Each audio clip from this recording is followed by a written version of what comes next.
HTML5 added an audio and video element that allows us to code or embed audio and video into our website so that that content will play directly in the browser.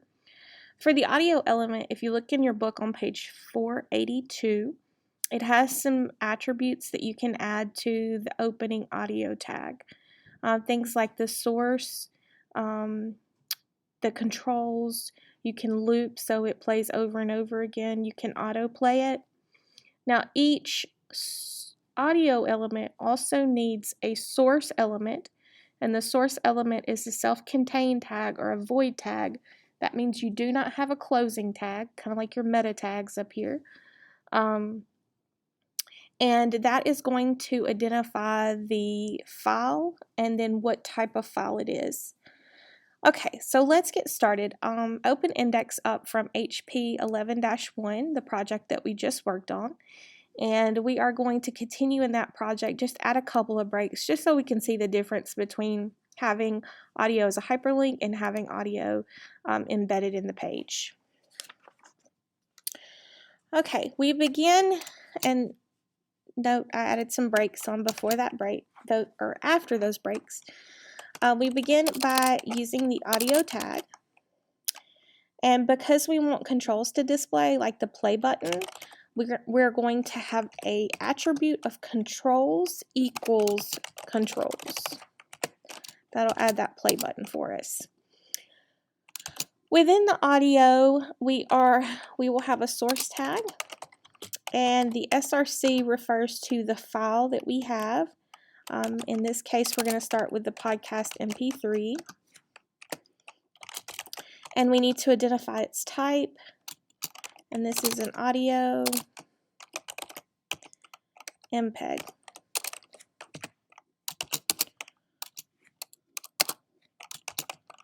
We also want to include the OGG, and this gives the browser options depending on what's going to work best on their particular system. So we'll do the OGG file and set its type to audio/OGG. Now, for older browsers that do not recognize HTML5, we are going to provide fallback content. This fallback content will not appear to us because we have newer browsers and we test on newer browsers. But if someone was using our website the old way, they had not updated their computer in a long time, then this gives them an option to still hear our content. Okay, so we're going to tell them they can download the podcast, and then you could also include that MP3 as we did in the last tutorial. Okay, so let's open this in the browser. And that's what happened. So here, when we just did it with a link, we had links and then it would open in a new tab. Now it plays directly in the browser. Now this will probably look different depending on what browser you open it up in. It may appear a little different in Firefox or Safari than it does here, but we have this nice little rounded gray area, and we can listen to our podcast directly from our browser.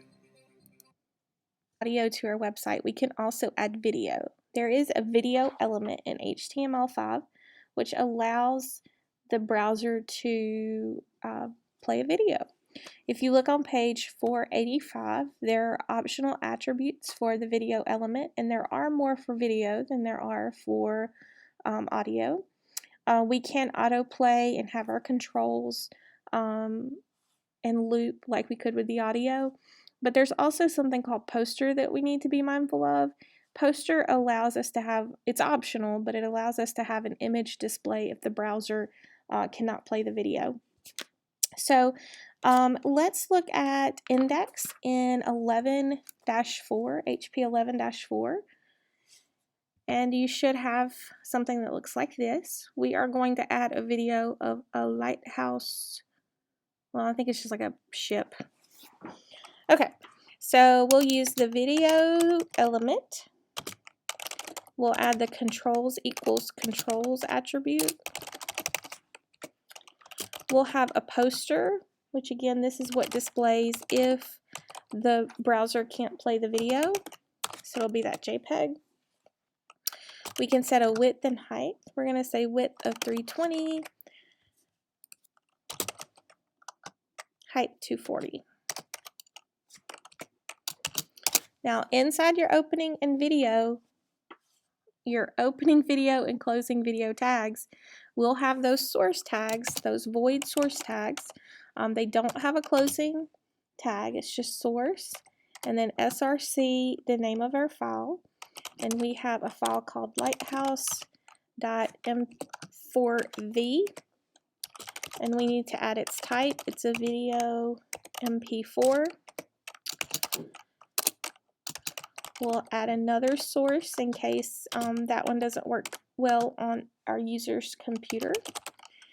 And this one will be .ogv. Its type is video OGG.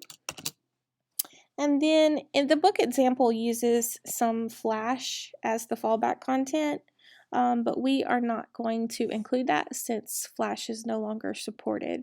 But again, we could add fallback content here should we choose. Okay, so let's take a look at what this looks like in the browser. And here's our little video window we can play. Wow, Lighthouse Cruise. That music is amazing. While we are here thinking about multimedia, we also need to consider copyright law. Consider that everything that is available to you on the internet is probably copyrighted.